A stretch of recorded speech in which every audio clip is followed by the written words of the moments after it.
Oke, untuk hari ini kita akan mempelajari hukum Kirchhoff 1.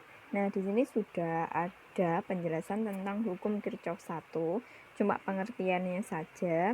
Nah, silahkan ditulis di buku tulis, nanti biar kalau ada latihan soal bisa langsung mengerjakan. Dalam materi listrik ini nanti semuanya pasti berhubungan ya. Dari materi kemarin yang awalnya hambatan, terus kuat arus, terus beda potensial, sekarang hukum Kirchhoff 1. Dalam hukum Kirchhoff 1 disebutkan sebagai hukum percabangan yang membahas tentang kekekalan muatan. Hukum ini menyatakan bahwa jumlah arus listrik yang masuk melewati suatu titik percabangan dalam rangkaian listrik tertentu sama dengan jumlah arus keluar melalui titik percabangan tertentu. Hukum ini digunakan pada rangkaian listrik sederhana yang memiliki titik-titik percabangan ketika arus mulai terbagi. Dari pernyataan tersebut, kita dapat menyimpulkan bahwa muatan total menuju suatu titik sama dengan muatan total yang meninggalkan titik tersebut. Dalam rumus matematika, kita dapat menuliskan hukum Kirchhoff 1 sebagai berikut. Ini bacanya sigma ya. Sigma I masuk, maksudnya sigma arus masuk sama dengan sigma arus keluar. Maksudnya gimana toh? Nah, contohnya gini. Ada listrik berjalan masuk. Arahnya dikasih tahu arahnya ke sana. Jadi ini listriknya berarti masuk. Terus dia bercabang. Jadi dua seperti ini. Listriknya keluar. Dia dianggap keluar.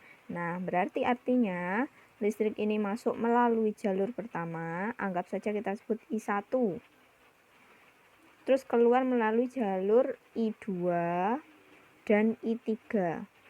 Nah, maka ketika kita masukkan ke rumus sigma I masuk, sigma I masuknya adalah I1. Sigma itu sebenarnya artinya penjumlahan ya. Tapi berhubung masuknya cuma satu ya wes I1 saja. Sama dengan sigma I keluar. Dilihat yang keluar. Oh, yang keluar ada 2, berarti 2 itu dijumlahkan. I2 ditambah I3.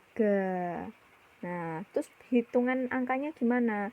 Coba kita langsung latihan soal. Wah, percabangannya banyak sekali. Gak usah bingung. Yang penting ingat, sigma I masuk sama dengan sigma I keluar. Itu yang harus diingat. Jadi cari dulu yang pertama, I masuknya. I masuknya ada ini, dia masuk. Berarti maksudnya masuk ke titik ini loh. I3 ditambah. Siapa lagi nih yang masuk? I1 ditambah I4. Sudah habis ya? Itu saja yang masuk. Sama dengan I2 ditambah I5. Jadi dikelompokkan sendiri-sendiri. Yang masuk sama yang keluar. Masukkan angkanya. I3-nya adalah 8.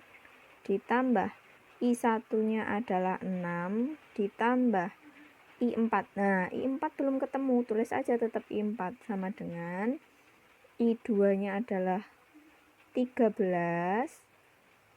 Terus I5-nya 5. Dihitung biasa. 8 tambah 6, 14. Ditambah I4 sama dengan 18. Masih ingat bentuk aljabar? Kalau pengen mencari I4 berarti 14-nya pindah ruas. Jadi 18 dikurangi 14. Berarti jawabannya 4. Nah, berarti jawabannya I4 ini adalah 4 ampere. Ingat, I adalah kuat arus. Aduh, kepencet ya. I adalah kuat arus, simbolnya adalah ampere atau A. Nah, lagi soal ya. Ini dia. Jangan lupa sigma I masuk sama dengan I sigma I keluar. Tak tulis EI sigma IM sama sigma IK. Yang masuk, perhatikan tanda panahnya. Oh, yang masuk cuma ini aja ya, lainnya keluar. Tapi dia tidak disebutkan ini I berapa ya, wis langsung kamu tulis aja. 7.